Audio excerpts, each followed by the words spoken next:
Well, greetings to everyone here, and can I say I'm very privileged to have this position in terms of being able to give my ideas, and also to see many good friends, some from the stevedoring industry, and others who have been in academia with me, and others in different forms of struggle. And I'm really pleased to be here at this time. I've entitled my talk, until I'm interrupted, Rolling Drum Beats from the 70s. Why drum beats? We used to live out in Buzzards Hill, and I would hear at night when I couldn't sleep the drum beats reverberating in the valley of 1,000 hills. The Zionist groups singing and dancing 2 o'clock, 3 o'clock, 4 o'clock. And when I heard those drum beats, I felt reassured. I felt all was well with the world. That I was part of the community, that I could walk through that valley of 1,000 hills as a boy, and I felt at home. And I want to try and capture some of the feeling of what was from the past and is still relevant today, and that we are all connected. Now I want to just touch on, if I can hold my glasses away, something of the spirit of the early 1970s. At that time, Foszia, everybody who was alive and well at that time, we felt that the future was in our hands. We felt free, and we felt we were free to change South Africa roots and branch, right down to the depths, from the docks to the university, from Howard College to UDW to Salisbury Island, where still I think we had studies in progress. All of that started to connect up in a very powerful way. We discussed everything.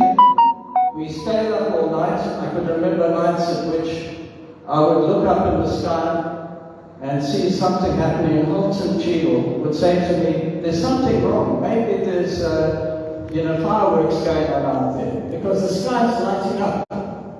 That lighting up was the dawn.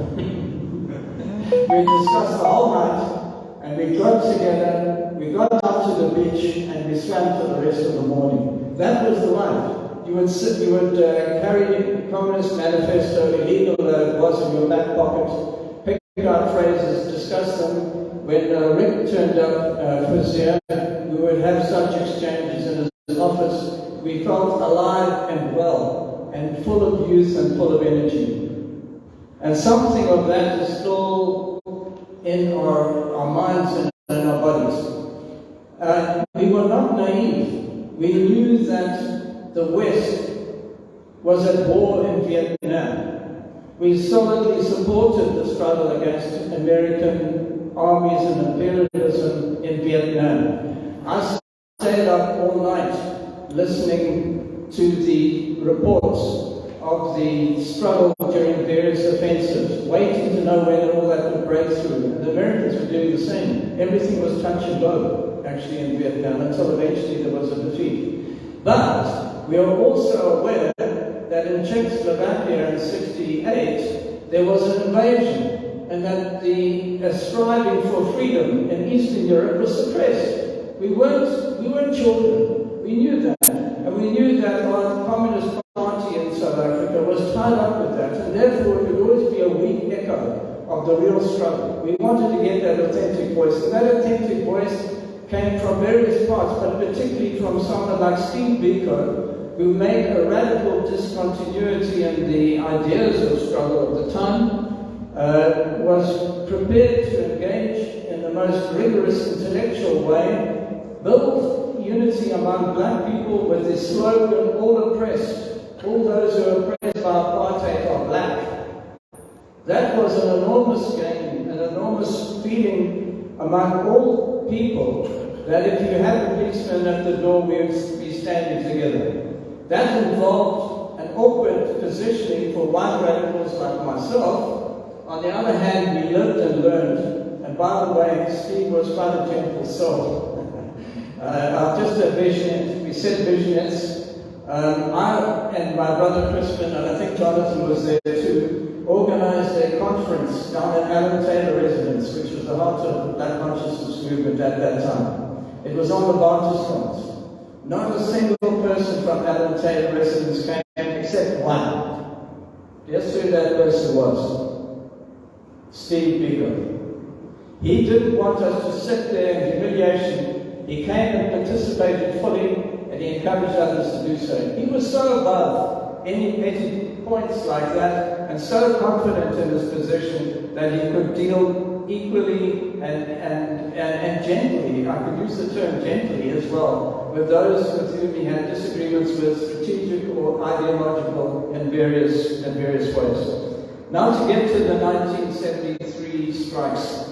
That striving among students of having all ideas in your head and entertaining everything, engaged with what's happening in France in 1968 and the whole and with the opposition in America to the Vietnam War and the striving for academic equality and so forth, all of that was coming together in our heads.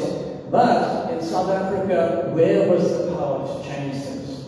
We could discuss, we could organize, we could have our sessions and have arguments through the evening, but what changed things? And my life was totally changed by a strike in 1969, which brought the whole paralyzed the docks in Durban. After that, I realized where the power was.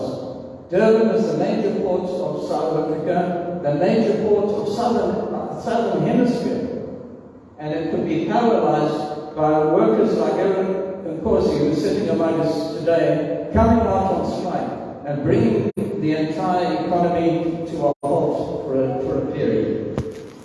I'll move on quickly to say that the strikes were spontaneous. Everybody knows we had 73 strikes, but the difference was that at Bolton Hall we had prepared for this. We already had a benefit fund which had about 15,000 members at that time.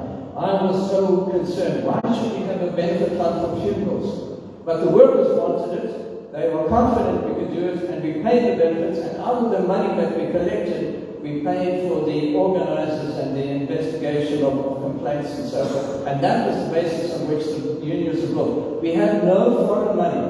We had no money from any agency outside of South Africa or inside. The money was the money of the workers, and that is the way in which we built, in which we struggled to maintain worker-controlled and accountable unions from that period, a tradition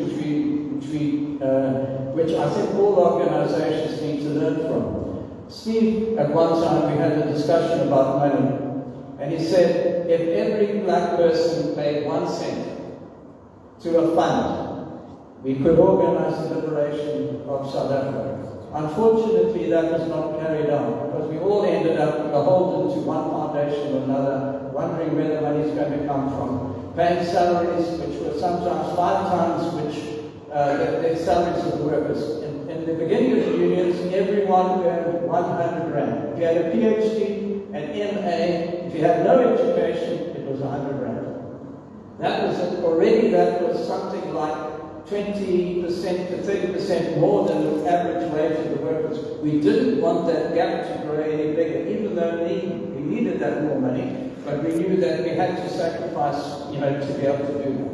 We developed a movement which was, in a way, unparalleled. Just remember that in the past, no union in Durban had ever organized the docks. It was Zulu Kumbula. His name was never mentioned. It's in my thesis. But an authentic migrant worker himself organized about 7 strikes in the 1930s, 40s, and 50s, which were unparalleled. He was so dangerous to Durban that they banished him to a corporal and they didn't allow him to come back. He died in penury in a corporal. No mention, no name sign, no name on any road sign, and no memory of that man. Those are the kind of people that had carried out the tradition. We organized textile. There was a friend group in Pinetown that had never been organized before. They were there in the 1950s and 60s. The workers down at AENCI had been organized. Omar Bacha organized those workers. I want to pay tribute to Omar. He did a great job. Omar also opened up all the doors that he could to the Congress movement in various ways, people coming off Ireland. Recording in progress. Apologies. Okay. I thought it was my execution notice. and so forth. It did a fantastic job. So we built, just remember, the entire tradition of Durban was based around antagonism to Baltimore. Baltimore had a reputation in Durban which was of unionism, but not radical unionism, let me put it mildly. And so people imagine, people from Saxony were coming over to Baltimore to start organizing there. We were unifying the people in the most extraordinary way, and Omar helped in that reconstruction. After that, we really had the sky's the limit in terms of what we could do, except we knew we had banning orders.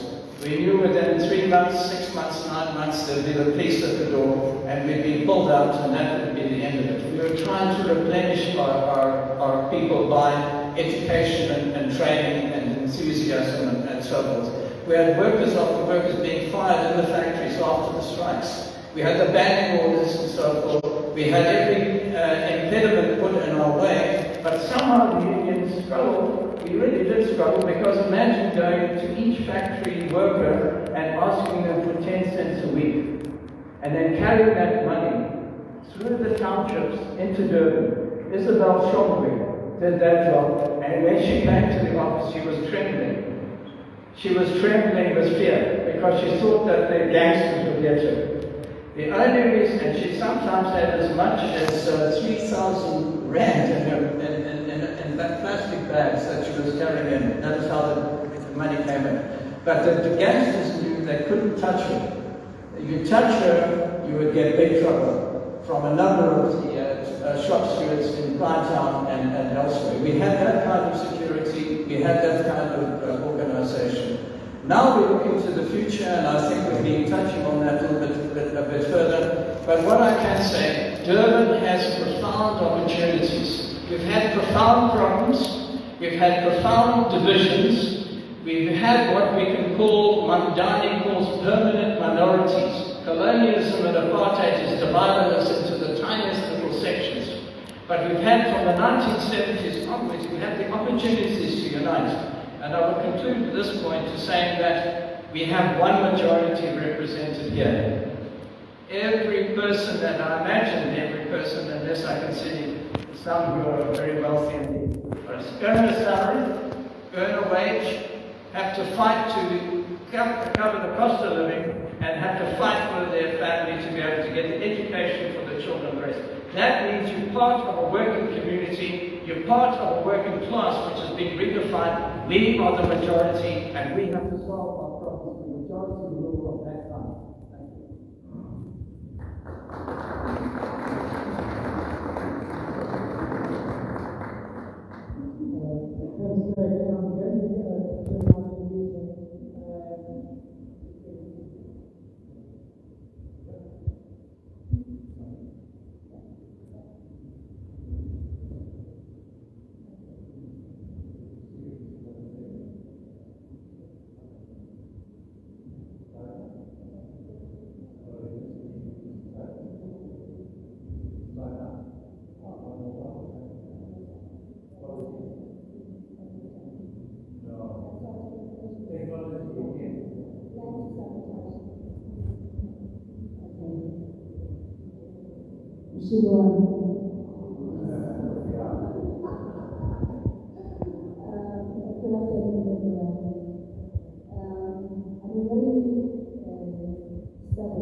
Where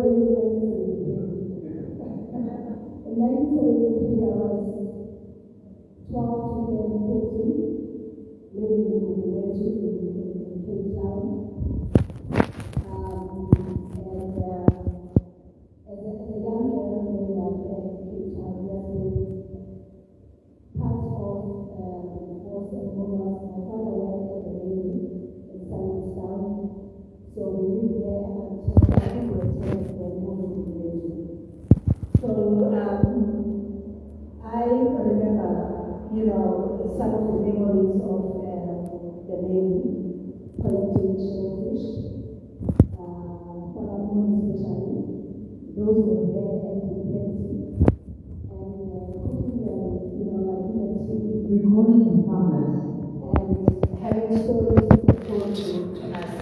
So I come from a history where stories and memories were being part of my family.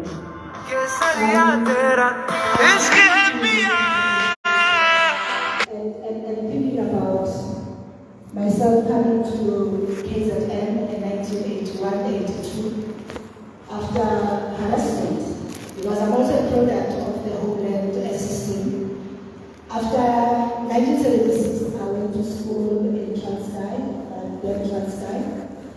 and August, September, October of that year, just before the independence, we were told to leave and were put in this bus to go back to Cape Town.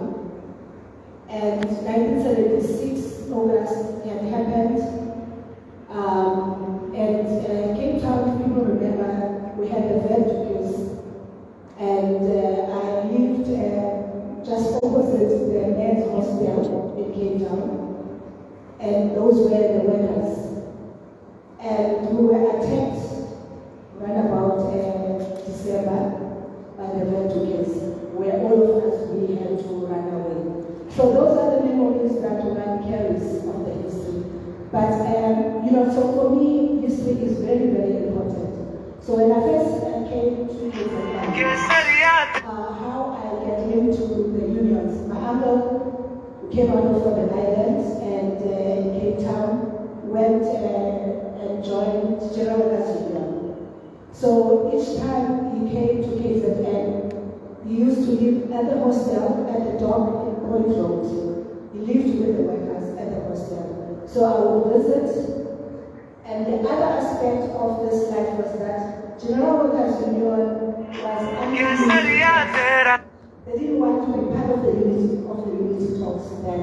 When Foszia Turner, the Federation of the Trade Unions, was having these unity talks all around for the promotion of Foszia Turner. So right through that period, the whole deployment thing, I think, started with us. I was then deployed from Foszia Turner. I was then deployed to TNG, Transfer the General Workers Union. So by the time the unity talks happened, already I was in there in the union. So the history of 1973, we got it firsthand from some of the workers, because we were then organizing the railway workers, and we were organizing the stevedore workers. So that history was part of us being, like young. And I think when I joined the labor movement, I was 21 that year. So I think I was one of the youngest in the labor movement. So that whole history, as Dave has put, is the history that we carried. If you remember the 80s we had all those Dladla strikes, the Sun-Call workers, which I also want to touch base on that, because I had the opportunity to meet with the Sun-Call workers who have been on a strike for 30 years before the whole thing came to an end. Those workers in Housekeeping are still waiting for justice as we speak.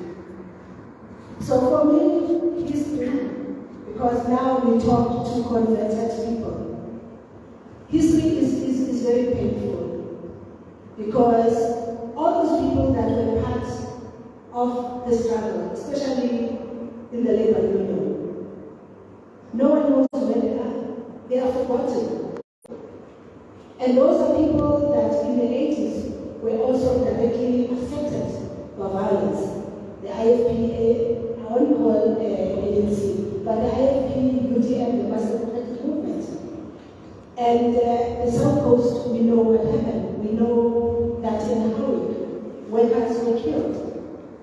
So that history from 1973 carries a bitter history, a painful history that no one ever talks about. No COSATU or SATU or any of the unions. They don't even know where those workers are.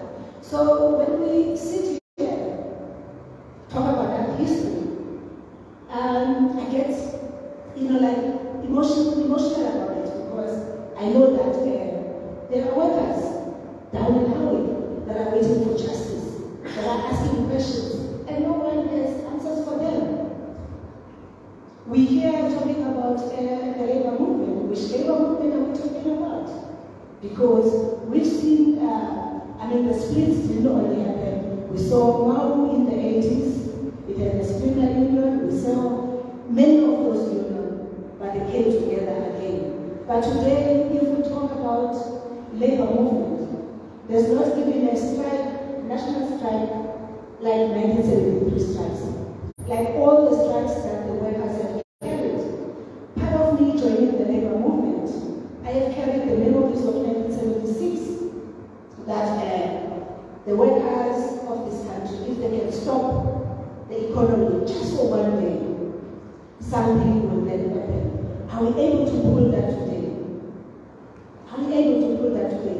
Can we stop the economy of the country and say, President, sort out ESCOM, because ESCOM problem is killing us. I sit at the moment at the harbor, I see what is happening at the harbor. I see when there are strikes, what happens. But what can we do? My answer to that is that I think we need to move away from this. We need to have this intergenerational dialogues. We need to tell the stories to the young people. Because for us in COSATU and Foszia, we had COSATU had a youth in it, had the women's organization, had the civil society organization. So we had everyone together. If there's going to be a strike, it will be supported because the youth is there, the civil society is there, the women's movement are there, and those are the things that we don't have today. So I think we need to think about the collective knowledge that we have in this room, and what do we do with that collective knowledge? How do we help to build this country again? Not by going and doing, because a lot of us can't do that, but what can we do with the knowledge and experience that we have? Institutions of higher learning have played a pivotal role as well. What are they doing today? How are we getting this knowledge to institutions of higher learning, to the youth there? And that for me, I think, coming to this platform, I want to pose that question. What is it that we can do in order to make recording in progress our country a better country? How do we say no to GDP? How do we stop the crime? How do we stop the social ills with our collective power? Because knowledge is power. So that we have that knowledge, we have power to turn things around. Thank you. Hi, David. Hello, Crispin. Hello, Krish. Hi. Hi, Nise. Good to see you all. Good to be connected with you. To talk about the 70s, talk about the time when we felt that we were making a difference, that we were investing in a South Africa that we believed in, that we felt we had connection beyond the separation that kept us all in our places. So in the 70s, that brief time when we could dissolve some barriers, we could actually get together to make a difference. So between students and the university and the factory floor, there was a coming together through this. I think what David had been saying about the work they did at the university with the Wages Commission, and then the involvement of students with the workers' movement.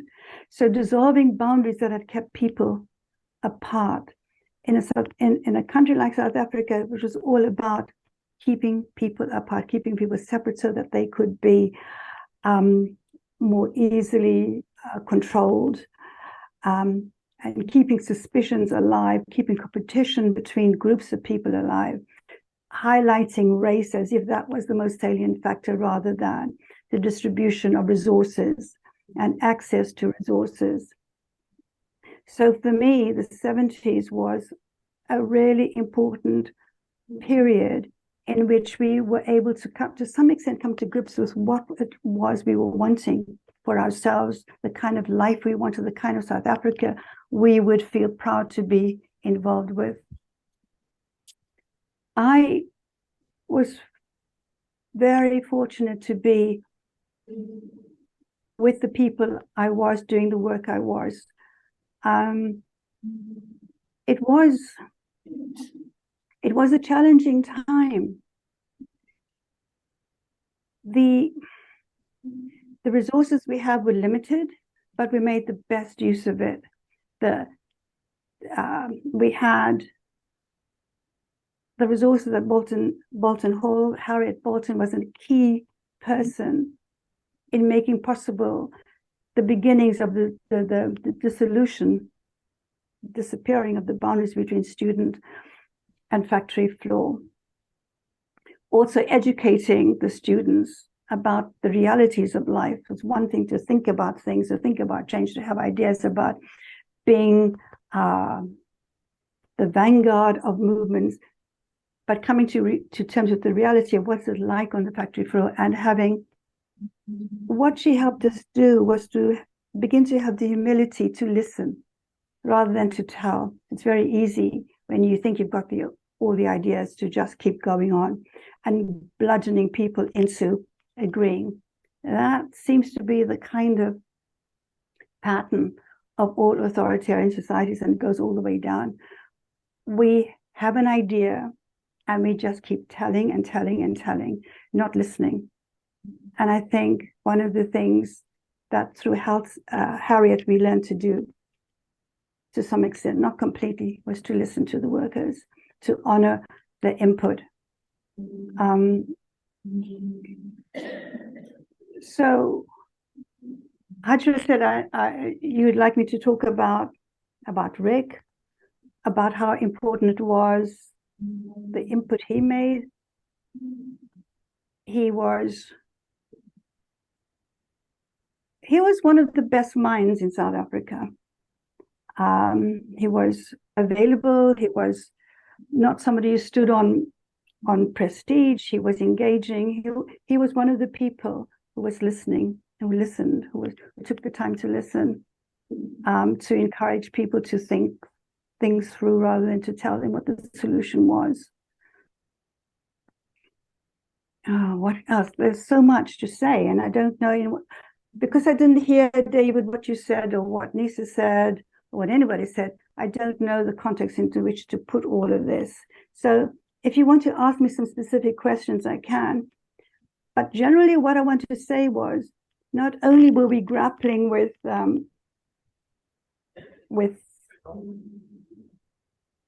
melting the difference, dissolving the difference between student and factory floor, they were also dealing with issues about race, about the gender issues, about rural and community issues, or rural and urban issues. All of those issues were being dealt with at various levels. A very important challenge that faced the unions was the willingness of the men in the movement to listen to the women. And sometimes that was very challenging. But there were a few key women who stood up and stood their ground, but there were not many. It still was, and it still seems to be the case, that the men take the foreground, they have the plan, they expect the women to fall into line. But things are changing. They have been changing. They were changing then, and it's a slow progress. There's also the issue of unity. I think Nise was talking about unity among the unions.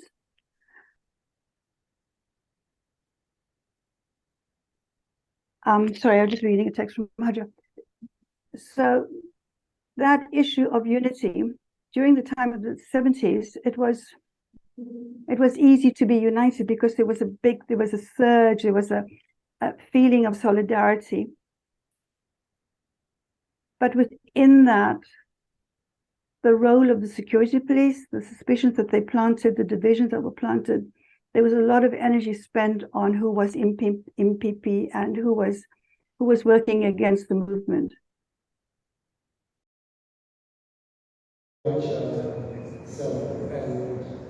to the Heritage Center and to Prof. Reddy, I want to just say that I remember Foszia from Salisbury Island. So she may not remember me, but I was probably a new student at the time. But hi, Foszia. I've been thrown off track a little bit by shifting around, but let me say that, Nise ended her input by talking about, the way forward. And I think in effect what she's saying, well, what I'm saying, is that, we hear in celebration of a common society, but really I think we are faced with trying to renew our struggle for a common society. That's where we are today.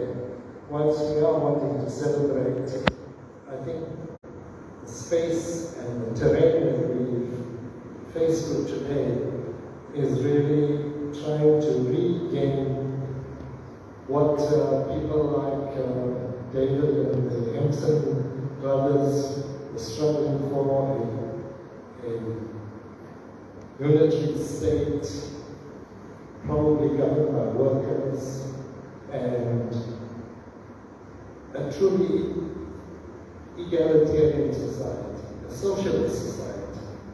And we are so far from that, and we've gone backwards in many ways. When I look at David, the Hemson brothers, they still have a struggle look about them.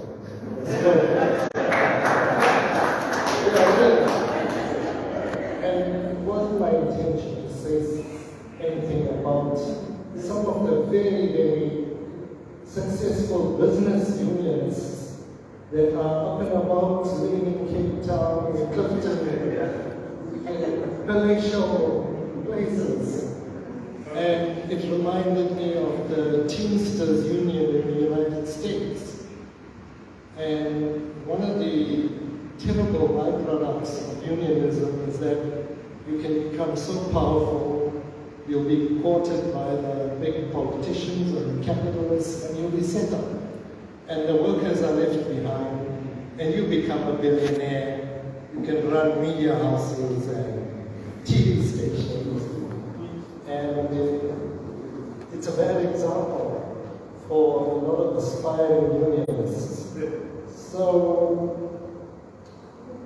I think from my side, when you listen to David and Foszia list all of this, he opened his speech with such a successful vision that he had in the 70s, that we were on a winning course. The scene was set.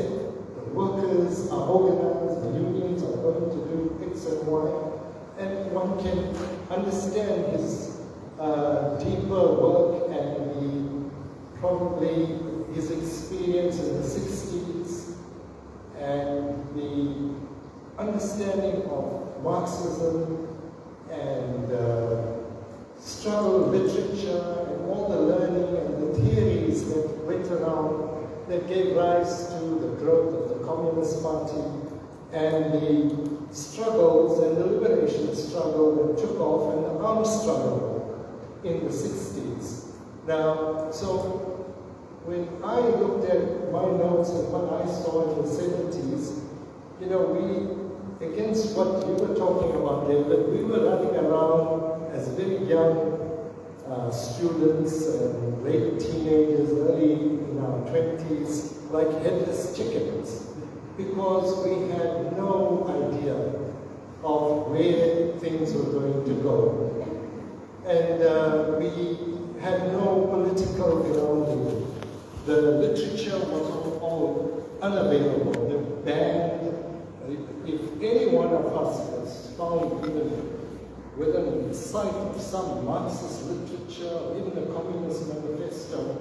I mean, you were in jail, and you know the usual.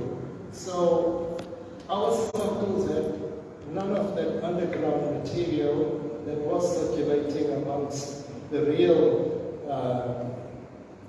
revolutionaries that were planning our future as young students, not knowing where we were going. And I can say this, David, that insofar as the strikes were concerned in 1973, we were involved as students, not knowing where you were wanting to go. And we were distributing the pamphlets, and we used to pick them up from CNR. Mewa Ramko was quite a big figure, and I'll talk about some of the things that we were drawn to as part of our political development. And we used to get those batches. There were great boycotts, there were strikes, and the strikes in with the dock workers, and we remember Barney, Dladla, whom we referred to. And I mean, for me, he was an important voice because he was in opposition to, at that time, the person was known as Gacha Boteles. Yeah. And Barney Dladla was a very powerful representative of the workers, and we as young students and so on, we saw that he was going to be the better leader of a sector, a large sector of the population in the old Natal.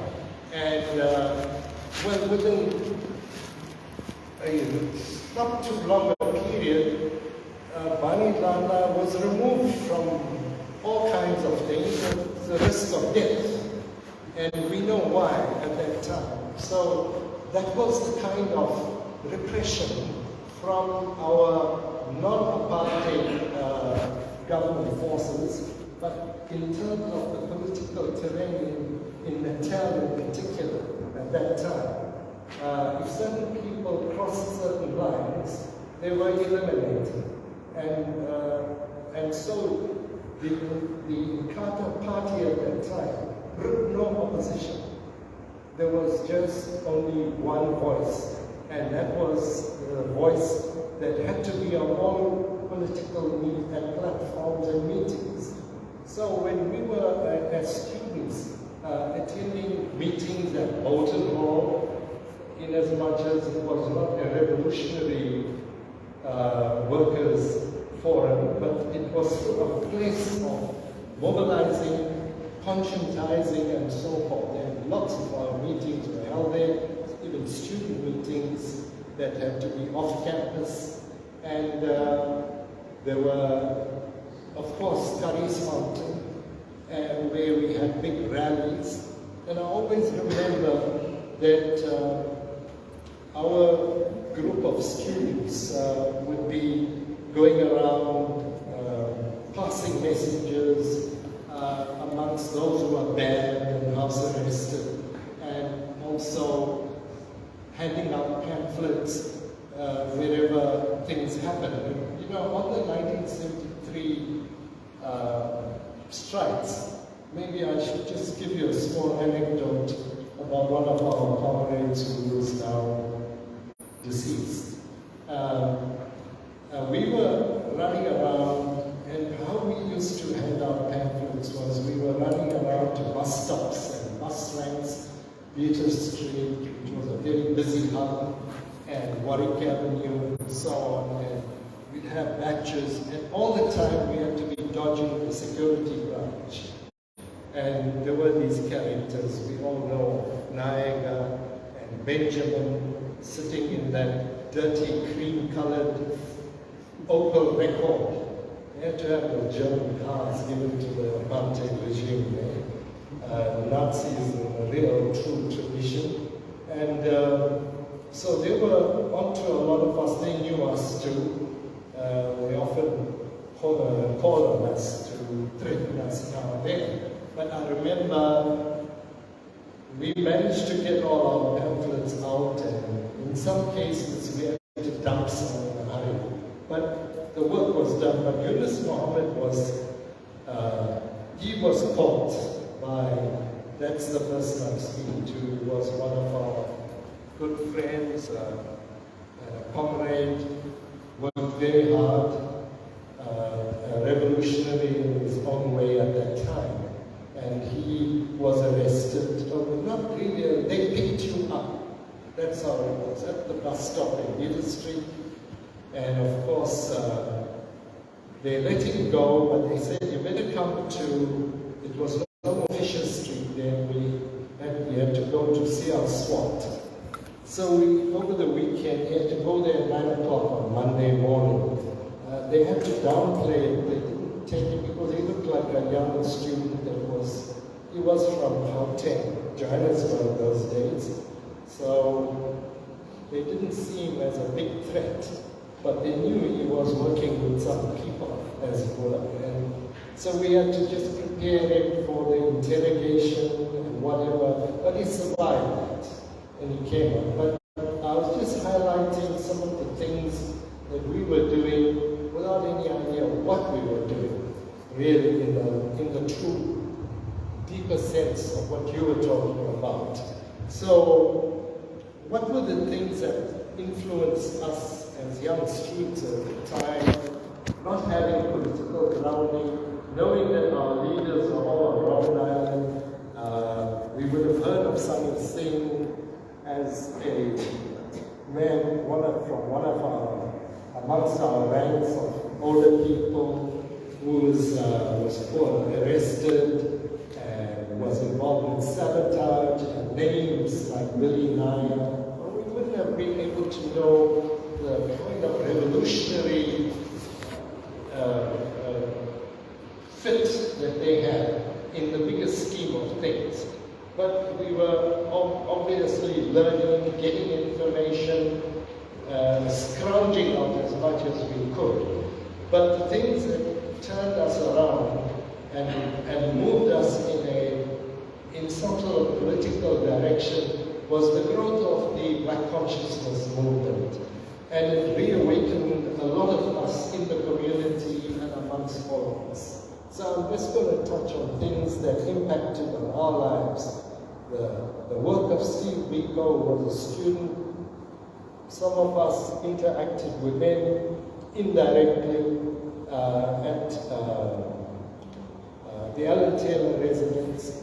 We were here at Salisbury Island and then to Durban Westville, and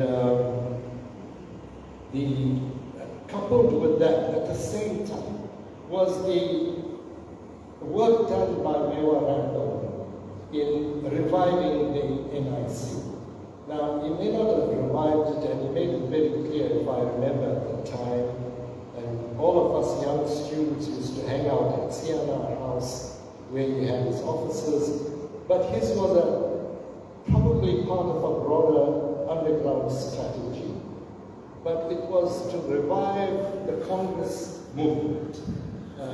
The Natal Indian Congress was not banned, but he didn't revive it for the purpose of reviving the Indian element, but it was the Congress movement that was the main purpose of the revival.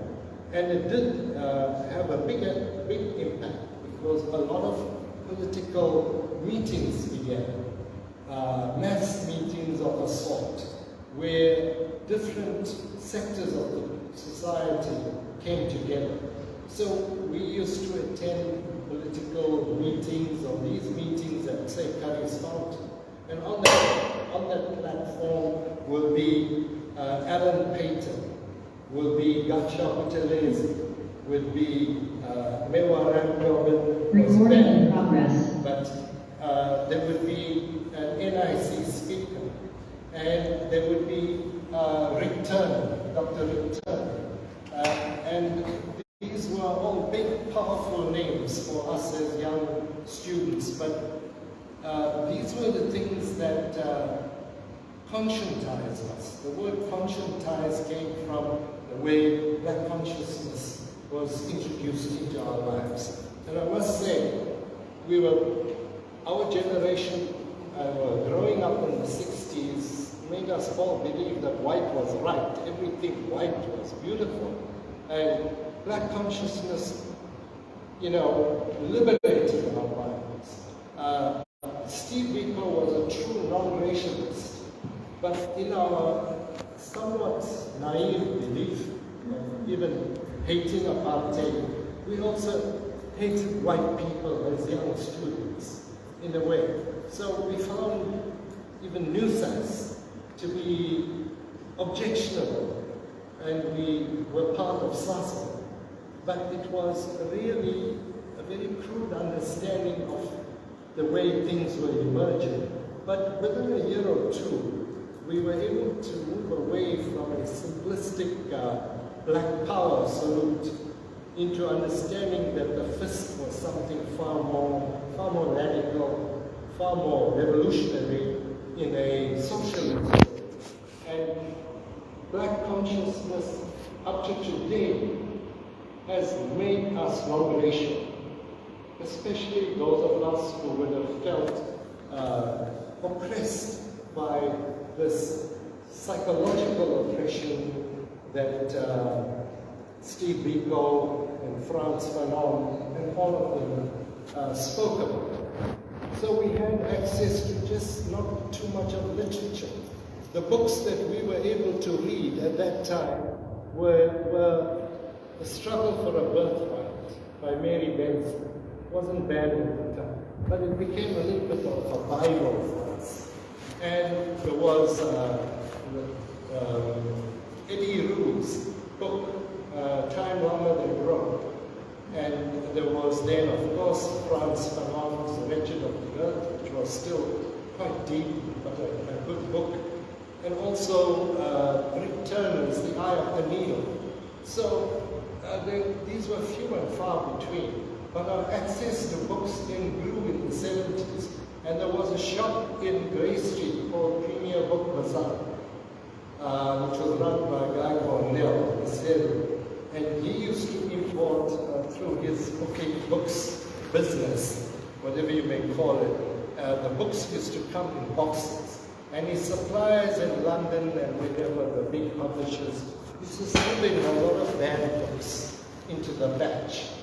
So he would give us access to some of it, and that's how we were able to get access to some of the other books. And then there was this other person, I won't be long, I have to mention AKM Doctor, who went around in the 2 hours of his unbanned stay. He was banned for 20 hours a day,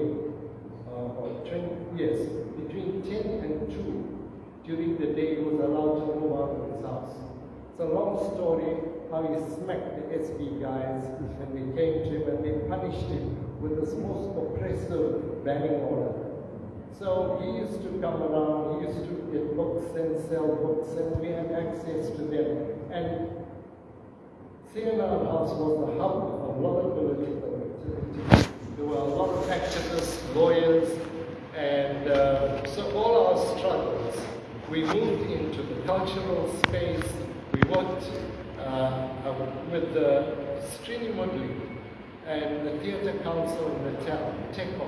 It has to be mentioned. It was a revolutionary attempt to use arts and culture and the theatre to mobilize people into understanding what the struggle was about. I remember Srini and Satstupa at the time, we were part of the theatre, and we used to raise funds. Kader Hashem was on trial at the Abdusa trial in Petersburg, and we had to raise, not we, part of Srini's work and so on was we used the production of the play. Antigone was one of the plays that was going around. It was a revolutionary interpretation of the old classical Antigone. So funds used to be Israelis through the theater performances. And I remember one of them, I was one of the guys who was supposed to be hanging at the back, and the security branch guys came. Recording in progress. Smoke bomb into the in the evening production. But those were the sort of things that happened. So there was activities in cultural space. There's so much more to talk about Sakos, M.N. Path, Morgan Naidoo, Hassan Howard. So this was all the things at different levels, apart from the great working struggles that were going on at the cultural level, at the arts, the creative level. Everybody was finding space during this terrible apartheid era that we lived in to send out messages. And of course, there was a whole lot of lawyers all over Grey Street, non-racially involved in the struggle, promoting, defending all the people who were arrested. And so at the end of it all, we began running around as headless chickens, but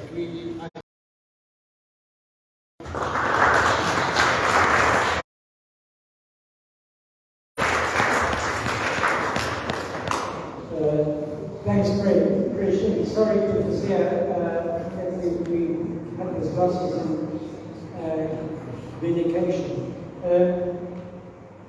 I sort of pick up first on the point that Nise made about telling the stories, because there are so many different histories. There's so many different histories. And just this process of storytelling is so rich.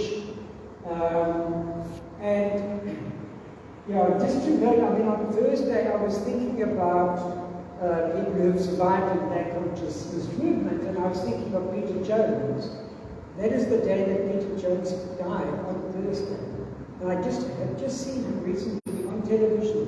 So just to note, that we've lost somebody from that era with such rich, with such a rich connection to these histories. Perhaps I should mention, if I get a bit patronizing, when I was appointed as the patron, where's Pops? Yeah, patron of the active citizens movement. It gives me formal power and authority to be patronizing to people.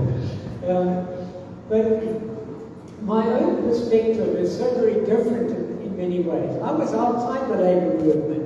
For me, the Durban 1973 strikes were like the most vivid memory is the security branch parked outside our house in Eskom, so that in the morning, they could follow David to work. I mean, we never appreciated the time, the contribution that they were making to neighborhood security. We never had a housebreak.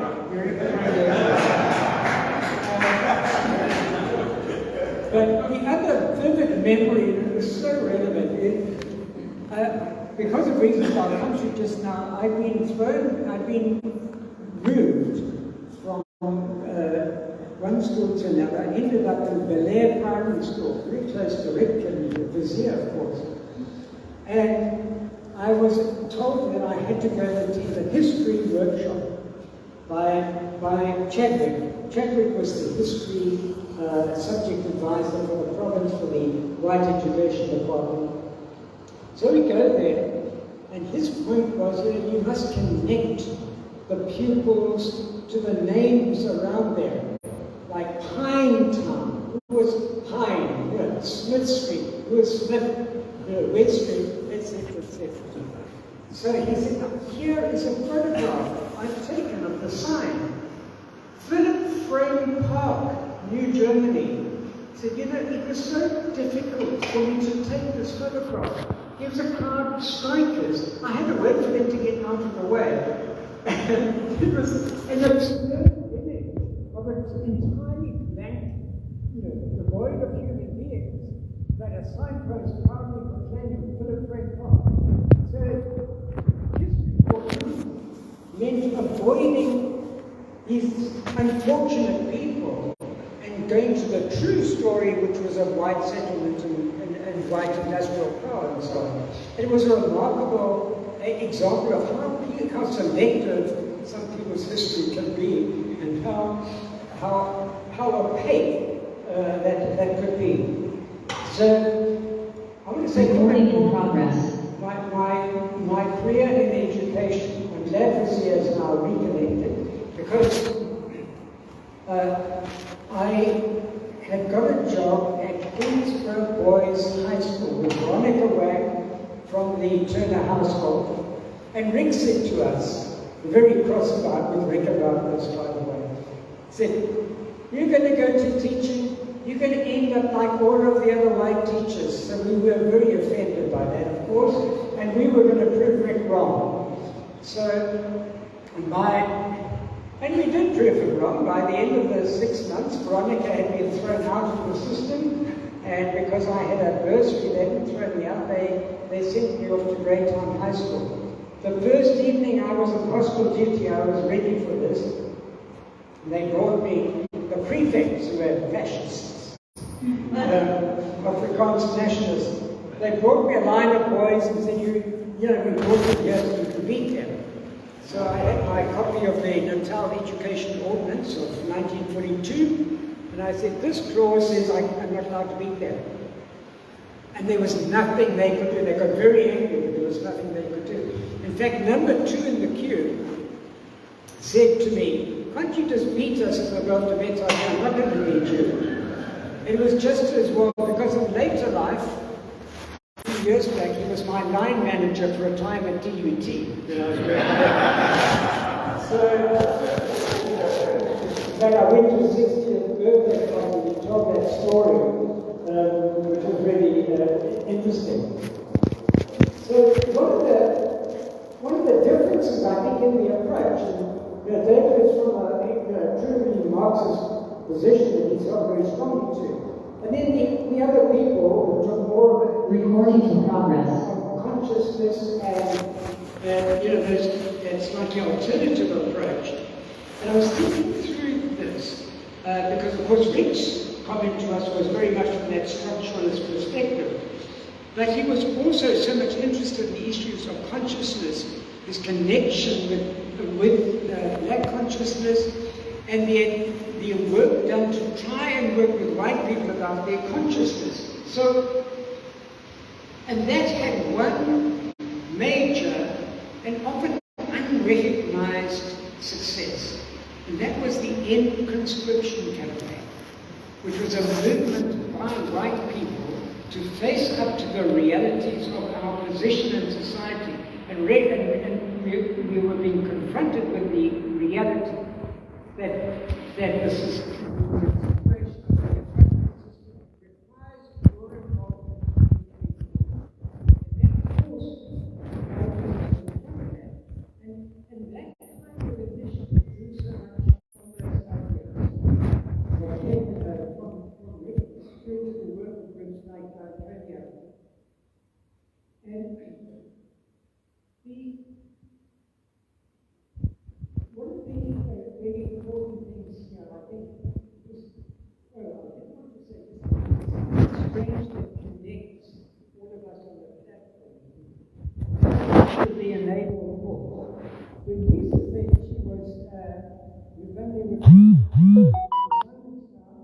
and Krish was talking about Salisbury Island, just to note that our father, David Hemson, was sent from England during the war to work on the first radar installations, first in Simon's Town, and then to build the buildings on Salisbury Island that we later used for the University College. So we have a strange connection here.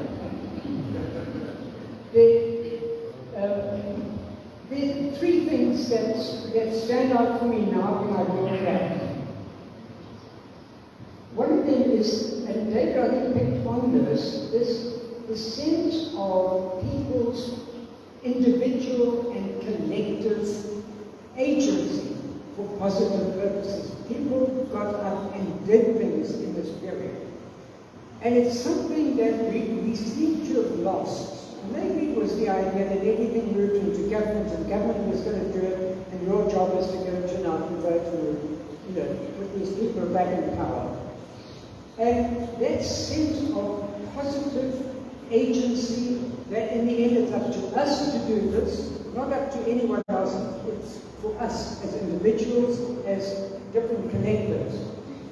I think was lost and is now, I think, in the process of being recognized again. I think Peace was part of that sense of trying to connect again with the sense that actually we have to take the action on these issues instead of leaving it to others. There was a really odd moment back in the, it was 1974. Pat Bolton, daughter of Harriet Bolton of Bolton Hall, it rather sounds like the, the English nobility, Bolton or Bolton Hall, but Pat Bolton and I went out with screwdrivers one evening, just for the fun of it, and we took out down these signs around Westridge from the bus shelters and so on. Now, in the scheme of things, it meant so little, but it did have a point. It was that because we had also internalized the idea of these offensive signs, that the fact that there were no longer signs, and that there could be a legal issue if anyone was thrown out of a bus shelter for being black. Those are the kind of things that actually people could have done.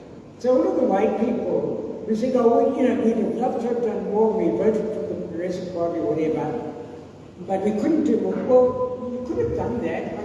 You could all have got out there. You were not going to get eaten up. You could have taken the signs down and just fouled things up, I'm using language carefully, for the National Party. The second point, though, is a point that Nise went straight to, and that's the issue of trauma. So in our work at DUT, we were, and Hutch knows this well, we were working at a time on family histories in the Cornerstone module. And the people assessing student work on the family history said we're finding it hard to assess these because it's actually really traumatic to read these accounts. So, and we have not faced up to what was happening to people in these years of struggle.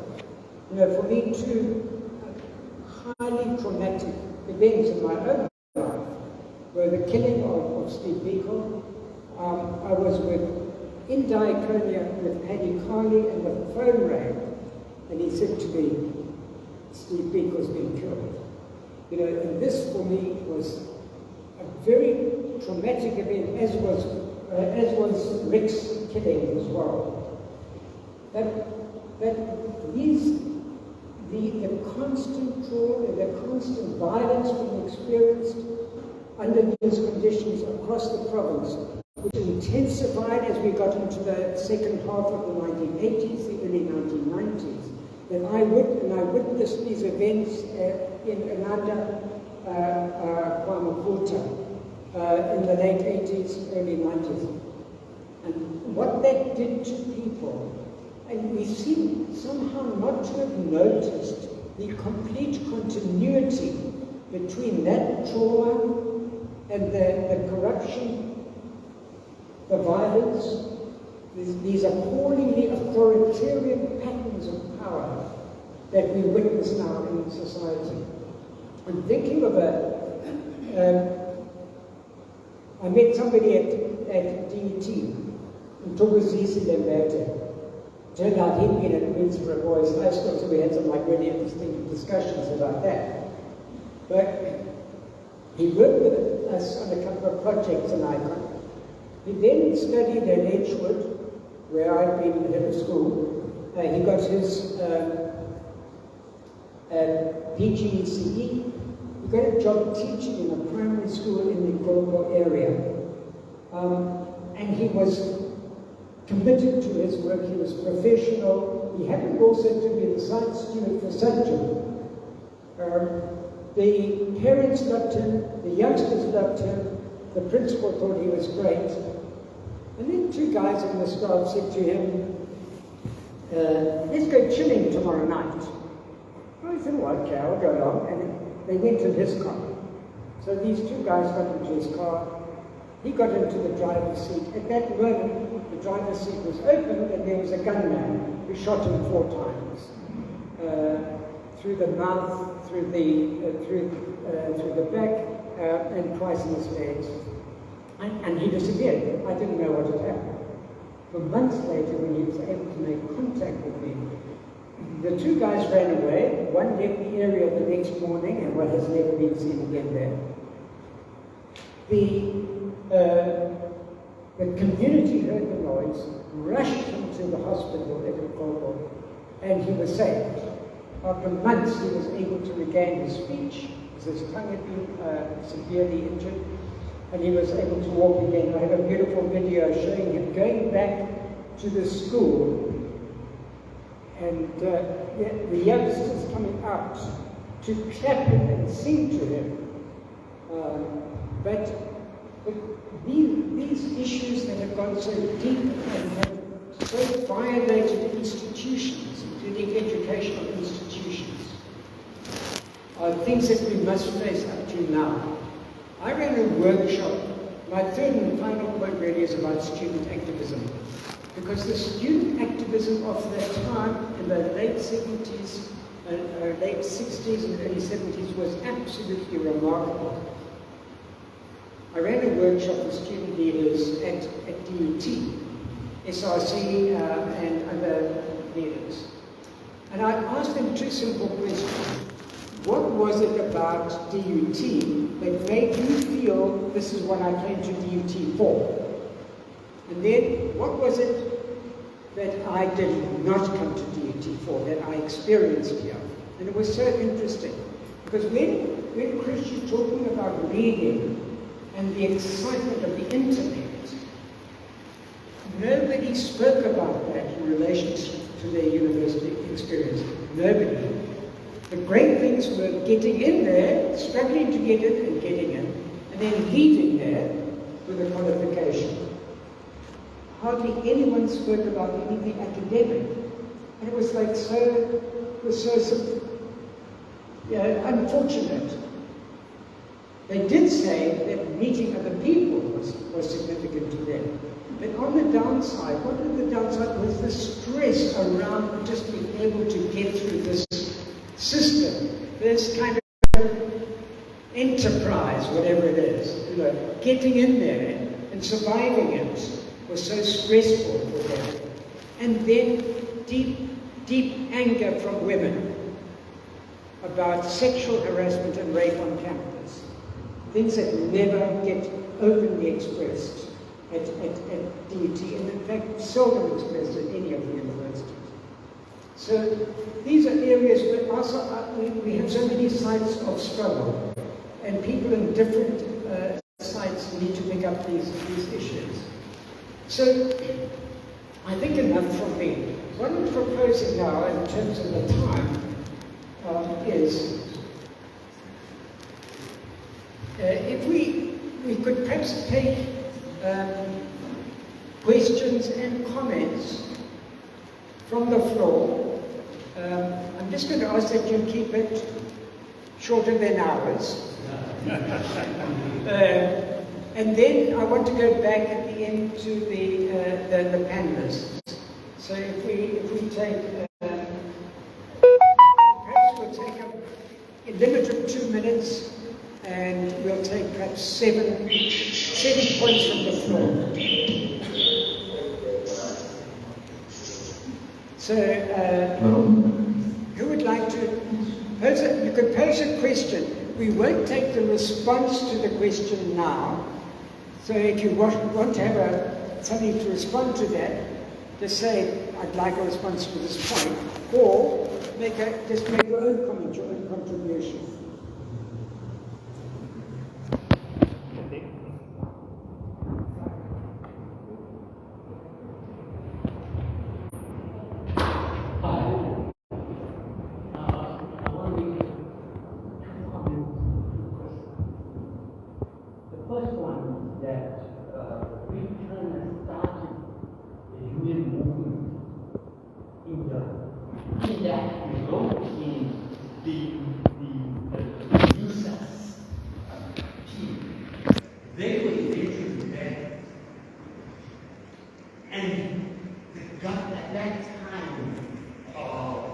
Unions were not allowed But he went ahead and did that.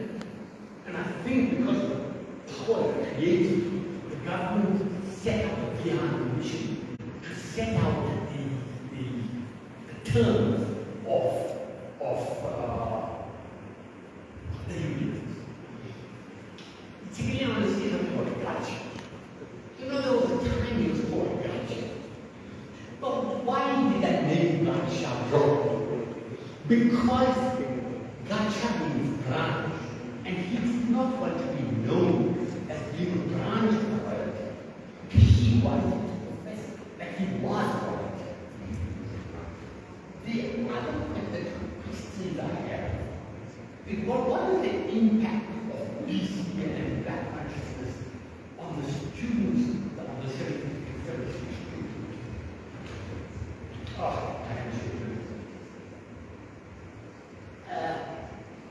I can make lots of comments about Introductory, Selvan Naidoo, Conductor,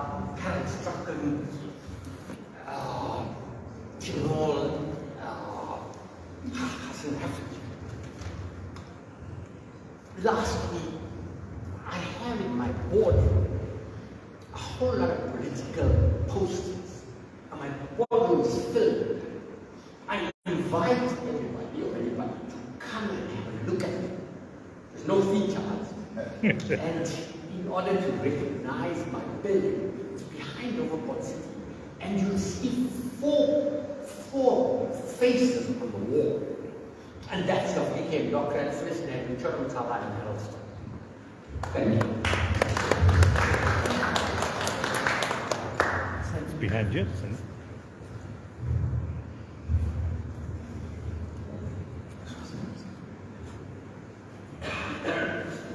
Good afternoon, folks.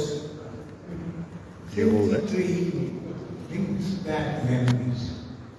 73, I was incarcerated in Long Island. When we heard of the news, if only the news came back, but the Long Island bars were shuddering. Why?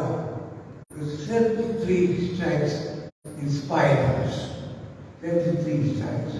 But fast forward, if there are any Jewish friends who are here of Jewish background, I want to make a comment on the 73 Middle East War, Yom Kippur. There's a religious holiday in Israel, right?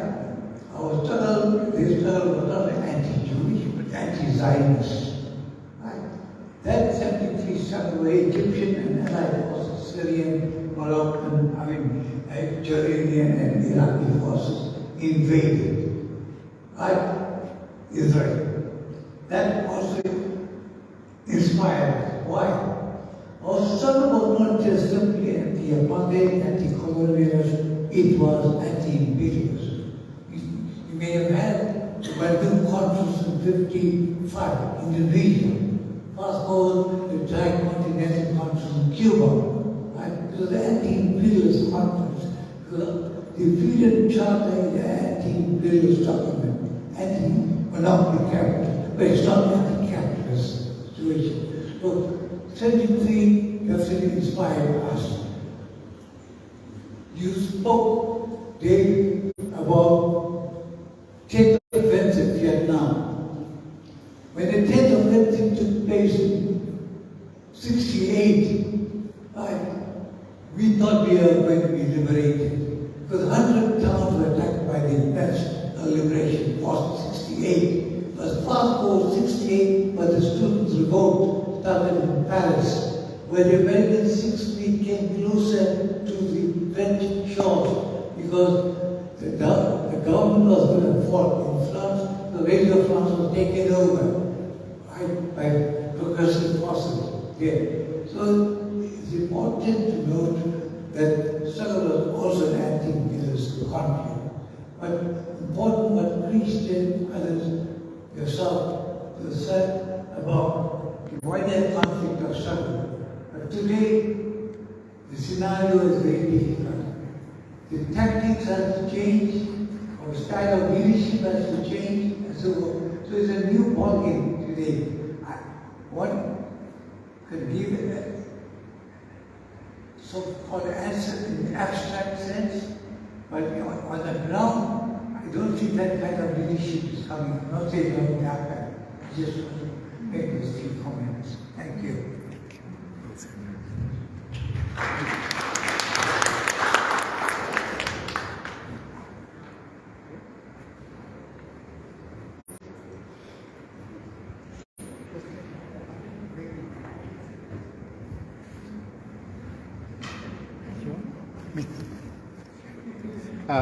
I grew up in Warwick Avenue in the late 60s and early 70s, and I just want to say that time with my boy leaders, people who were out there on the front line, some of us were very scared, and BC really meant a lot to us because they gave us access to the struggle. I was a student at Springfield Training College and identified the BC movement, but just to say how important the movement was to us, political people. We became very organized with you. So thank you. Oh, one more thing I want to say, sorry, is that the civil rights movement in the States made a very big impact. King, James Bolton, many of those people had a great influence on us as people. We're not frontline activists, but we were reading. So thank you to all of us, because we grew up in New York Spirit. It's high by you. Thank you so much.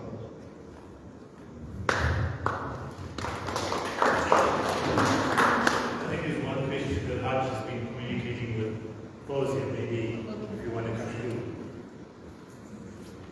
Foszia? Yes.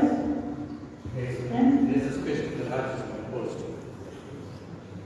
Can you hear us? Yes, she said, What is the message? What is the message of this that you think will still be relevant for South Africa today? Listening to, I hear for three of us, just saying to Chris that the stories are interconnected, because I think from what also the others speaking about sharing their own stories, that there's so much interconnection. I think, for me, from the history of the 70s to the 80s, we pick up the songs in the 80s. We use, like, the PCM, we use culture. We did that in the labor movement. We started a revolution in Durban of the workers' culture, where we were educating about worker issues on the shop floor. We changed a whole lot of things in the shop floor. And we were young. We were looking at a future that also we're running around like headless chicken. But we knew that we wanted something better than what apartheid was giving to us. And I think the kind of force that we have, and I think for me, all the structures, the academia, we had doctors, we had psychologists, we had lawyers, you have a whole group of network of people. And those are the networks that I think today, if we have all those brains together, there might be something that we can do. I think the unity that from your time, to our time, and I think when Dave was not here, I was talking about another generation that we need to reach out. Because for us, if you remember some of the discussions, especially during the violence, where there were a lot of things that were happening, and our youth don't have leadership, and the youth didn't have a direction. And I think those are all the things that come to your mind and say, we were better because we knew what we were fighting for. And today, we are too many voices. I think the voices can come together. we can find a way that we can speak together around all the critical issues. I just want to mention, few of the memories, because I think we have this platform today, we've got this heritage center. When I came here, I went to the back and I was looking for the elephant. And I'm sure some of you don't even know what I'm talking about. Selvan Naidoo and Krish Govender used to do a lot of work around us and, with the schools, the Durban girls, with his own bare hands, made that elephant statue. And we'll tell whoever came here about that elephant, what that elephant meant to him and his community. We grew up around Robin in the Congress of South African Writers. After a number of conferences, the Botswana Gaborone Conference, Culture in South Africa, 1987, we took those resolutions that were made outside of this country and we created COSO that brought up people like Joseph Duarte who were members of COSO. So we're now listening, and I'm thinking, we did exactly the same thing. We use theater, we use literature. We had people like Alfred Kabula, the praise singer, went to every strike and educated the workers. So we continue with that struggle that started then. But where did we go wrong in passing those messages? That's a question that I always ask myself. I go through my poetry and I'm saying, I used to teach creative writing and will say to students, build your utopia, the country that you'd like to see. I don't know whether Crispin is training together and we have a gift of the piece which we brought all the youth. And I remember one of the questions that the youth had to deal with was, where will South Africa be? If we didn't have the violence today. Just look back 10 years of violence and look where we'll be as this country. And I pose that question again and say, at that time we had violence. Where will be this country 28 years later of our democracy, so-called democracy? Where will be this country if those collective minds that wanted to build a kind of South Africa that the Freedom Charter, was preaching about? Where will it be as these people today in this story? And those are the questions that for me I always pose to myself. What is it that I have done wrong? And I realize that there is nothing that I've done wrong. So I shouldn't take the responsibility of the country and make my own responsibility. Because we have fought and we have hope that we have, I remember in the union, workers will sing about mixed economy, they will sing about all those songs that did we see any of that? No. So the question that I will always pose is, what is it that we can do collectively? Because we have speaking, we know what we have done. What can we do, to make this country a better country for our children, for our grandchildren, for the generation to come? That's the question that I always ask myself when I'm challenged as an activist. What is it that we can do collectively to make this country a better place for all? Thank you. Krish Govender. He was a playwright and a poet,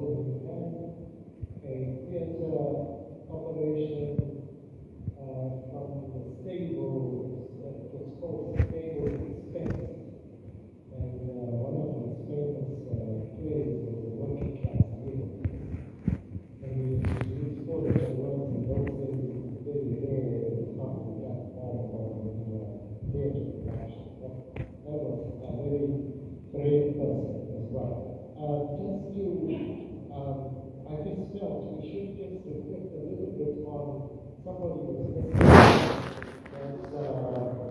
Bishop Govender. I mean, he is a great leader. We are lucky to still have him amongst us. And the little that I know of his history was that he was involved in the UCN, the University Christian movement. And people like Krish and others will remember that was another front of university struggle that developed and moved the black consciousness movement very fast amongst university students, but within even the religious kind of terrain. He worked very closely with Steve Biko. So Bishop Ruben Philip has so much he could have told us about, and of course all the great work that he has been doing in the past decades amongst all of us amidst all the strife and the troubles in KZN, the political conflict. We should at least reflect on his legacy that is still with us, and I think let's give him a big round of applause.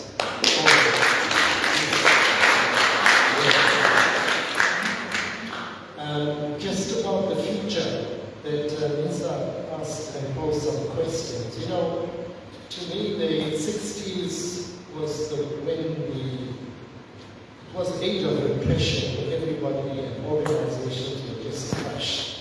And the 70s was the political reawakening.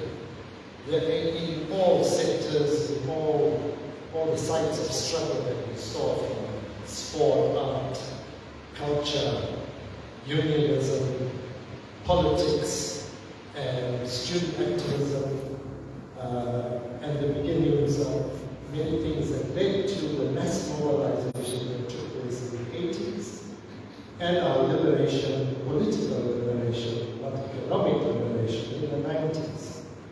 And we are now struggling with economic liberation for the purpose of establishing a really just society where equality has some meaning, and where those who are able to take more than they deserve, or what they're not entitled to deserve as well, and to give back and to put things right. That is where we are. But the important thing is, all the history books have written about these things, because other countries have been through similar struggles of liberation, and people had their turns to eat, and corrupt and destroy and bankrupt countries. I mean, it's all in the history books, it's there. And our opportunities are to just take what happened and to bring it to a halt in some way, but just nobody is willing to do it. The answers are all there. The sooner we mobilize people into saying that this is what history has shown us, these are the factual truths and examples. Now, let's take it and start stopping the process. Now, of course, there's a whole lot of things happening where people are saying they want to renew things and so on. But what we have said and seen is from non-racialism that took off quite strongly in the 90s, post-1994, in spreading it and living it. We were able to live in those years, 6-7 years after 94, our children interacted more openly. But now we have moved back into our apartheid-style divisions. Our children don't interact with each other across the so-called, what the battles are for social cohesion. We have become nationalistic. The country is in a nationalistic framework, and once they've finished with the irritants amongst the so-called minorities, they're going to be tribalistic. That's in the history books. I mean, you know, I'm not trying to sound like someone that's got some vision, but it's there. I just read these things up, and it's going true to form. So that is where we are. And the offshoot of all this is the, you know, crude capitalism. Our environment is another serious, not just an existential threat, it's a real threat. And at the end of it all, if we don't sort ourselves out, you know, Mother Earth is going to fix everybody. That's the bottom line. Whether it will be through epidemics, through floods, through natural disasters, and all kinds of diseases. So, if we don't focus on these things and see these bigger issues that's going to hit us, then we're just going to be hoping for some Messiah. That's not going to happen. Thank you. Thanks, Krish. So I'm going to ask if you can take Fozia's final comments. Okay, so there's a great mix. Okay, then maybe we'll ask you to come in at the end.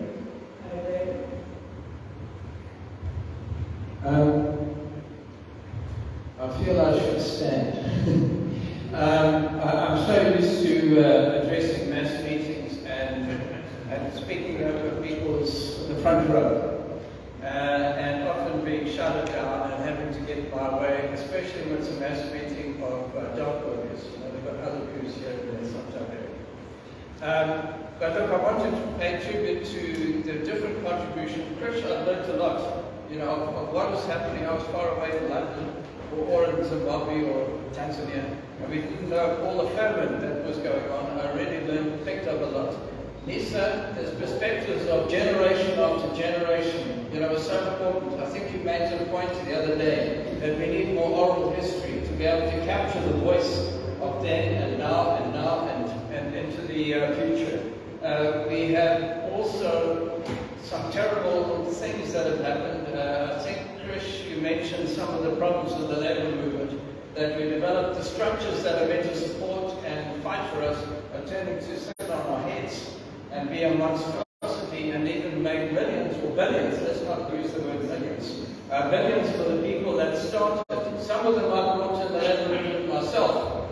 And now they're working a penny to the workers who have struggled, or people who are even on a welfare basis. I mean, the whole context now is ravenous, rapacious capitalism that we see in front of us. And some of them have had roots right in the labor movement ourselves. And then I want to pay tribute to those that were shaking the bars in Robben Island. What a marvelous image. Maybe also banging the tins and spoons, if you had spoons, you know. Yeah, right there. Well, look, that was fantastic. Harriet once made a problem, you know, a point. The employers used to say there's a communication gap between the workers and the employers. And Harriet would say to them, there's a communication gap between Durban and Robben Island. That's the problem. And she'd put them in their place, and they'd be spoken not knowing quite what to say. So I've made tribute to all the points that have been made. But now I want to get a little bit specific about individuals. Some people made the point agency. Crispin, I think. I don't want to praise my brother too much. It's not an Hemson thing. But he made the point about the agency of the individual. I have to give utmost tribute to a woman. I think Foszia made the question about the gender issues. I want to say that during the 1973 strikes, I struggled at Smith and Nephew at the frame group and something to bring equal wages for men and women were unheard of in the 1970s. We fought, and eventually we won that at Smith and Nephew and other places. The abuse of women, unspeakable stuff that used to happen in the frame group. Even to describe it is revolting. You know, the kind of way in which women were abused. And then women were also kept out of the factory for half an hour. Let's say you're 1 minute late, you were then kept out of the factory for half an hour. And then they deducted that half an hour from your wage. Miserable things. The only thing I must say, it was great for union organizing because you had all your members lined up there, waiting to go to the factory. You just signed them all because everyone wanted to join the union. I want to mention one person in particular, and that is Harriet Bolton. You won't see Bolton Hall. It used to be down at Albert Street. I think it's transformed into something else. I can't even recognize the outline.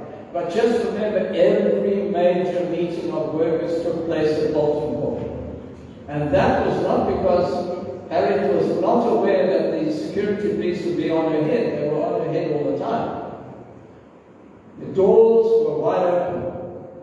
People could come in. And I just want to share a vignette of Harriet. Halton and I walked into Bolton Hall, and we were usually the white sloppy Joes, you see, wearing our pants down, right down there, sloppy shoes and trousers dangling a little bit, and a t-shirt. And Harriet had a team of women that organized. Jean organized, I forget the other name, all the other names. But she was the kind of sergeant major. You know, she made it sure of it. When we walked in, she just burst into laughter. Who are these guys? And Harriet introduced us and came and sat in her office. And she said, "Are you serious about what you want to do?" And we said, "Sure." She said, "Okay, here's my key." She had a beautiful, I'm trying to remember exactly the car there. I think it was a Ford.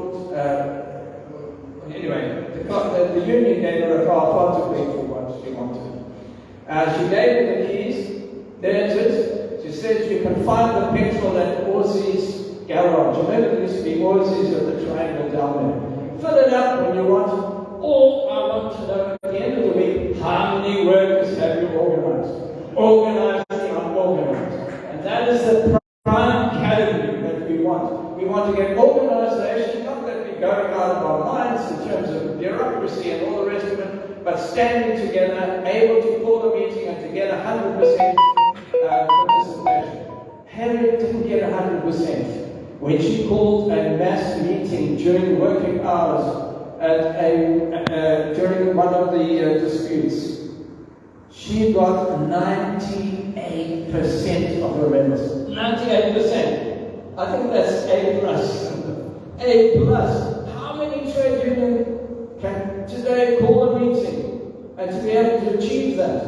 She did it. And she even brought disciplinary review. Of course, everybody who was not present had a good reason because they were locked up in the factory. The factory owners couldn't let them out. So they had really good reasons not to be there. Harriet, at every crisis, did something extraordinary. During the 1974 textile strike out at Pinetown, Barney Dladla came in and helped salvage the situation, but we had 294 women textile workers in prison, all the way from Ladysmith, all the way to Port Shepstone, all over the place. And they were going to lose their jobs, and they were going to be away from their family for a week, maybe 2 weeks, and so on, before they entered the court. We negotiated, Barney helped us negotiate with the police. And we said, if you can pay admission of guilt of, I think it was 300 Rand, which is a lot of money, that is like 30,000 today, for every worker, you'll release them and they will get their jobs back. Harriet got on the phone and spoke to the Japanese trade union. They sent the money through, but it had to be paid before the end of Friday, close of business. And there was no bank, the banks had closed on Friday afternoon. Harriet walked down the road, she found someone called J.N. Reddy. Do you remember? The Bank of India, Indian Bank, I think it was called. She saw them in the street. She said, "Hey, J.M., we need that money." He said, "But we closed." "Open up bank. Come and open the bank." She then went into the bank, they opened up all the security. He gave her the money, I think it was something like 35,000 Rand, which was a lot of money in those days. And we got the workers bailed out. Harriet was an operator par excellence. I've never seen anything like it. I want to pay utmost tribute to our Harriet Bolton. But there were others, and I just want to go through some names because I will live in shame if I don't mention. I mentioned Harriet. I mentioned June Rose Nala. Last night I was on the phone to June Rose Nala. She's had 3 heart attacks. She struggles and struggles to maintain her health. She's the one woman weaver that I know. There are other women weavers maybe, but June Rose, every time the employers would speak to her, she would stand up and she would win every argument. Can you imagine a black woman winning every argument with employers? In fact, I always felt sorry for the poor manager who tried to take her on. She just didn't take any nonsense. I won't use the language she used, but she got her rate, she got paid the same as everyone else. She didn't accept a division of labour and so forth. So June Rose and her daughter, John, is now leading Labour Council in Oxford and organising the community there and actually organising marches and doing a great job. Barney Dladla, I stand in shame that there's no road named after Barney. Barney stood with the workers. He only had half a lung. You know, we have 2 lungs here and we had half on one side and on the other. He stood with the workers all night in the rain, standing up. What politician has ever done that in South Africa again?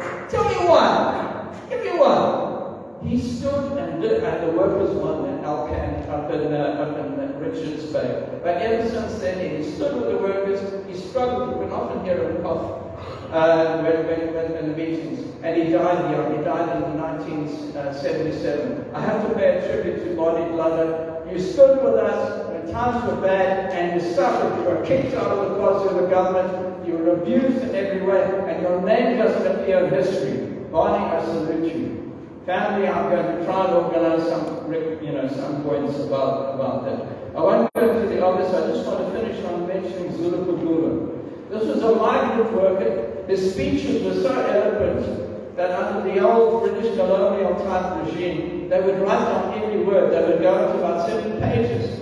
Zulu Kugula was a master orator of some note, and he spoke right from there. He had no education. Well, he had some. I think he did up to maybe standard 1 or 2. But his speeches were unbelievably eloquent, and he had 100% support in every struggle. He gave them a real hard time. Now, I just want to mention all those names, because those are the people I think particularly are not I just want to finish by saying, I want to pay tribute to the black workers of Durban in particular. Those who built up the harbour because they were Bambata prisoners of war, built up Durban harbour. They built the North Pier. They did Quarry Road. They did Quarry Road. That's where the cutting was done by prisoners of war, forced labour, convict labour they called it. They were prisoners of war in the uprising against the system and against colonialism in South Africa. And finally, I want to make tribute to our black women workers, those who struggle with less wages and every other disadvantage. Not only did they suffer and join the struggles, if you look at the pictures, which I'd love you all to see, if you have not seen my exhibition down at the Bat Centre, they led the strikes. They led the strike. June Rose was a leader. The Isabel Chompe, although she was dead scared, she told me, she actually took a stick out and led that strike. So we've had not just women that are participants, women who are leaders, and I salute you. Thank you very much.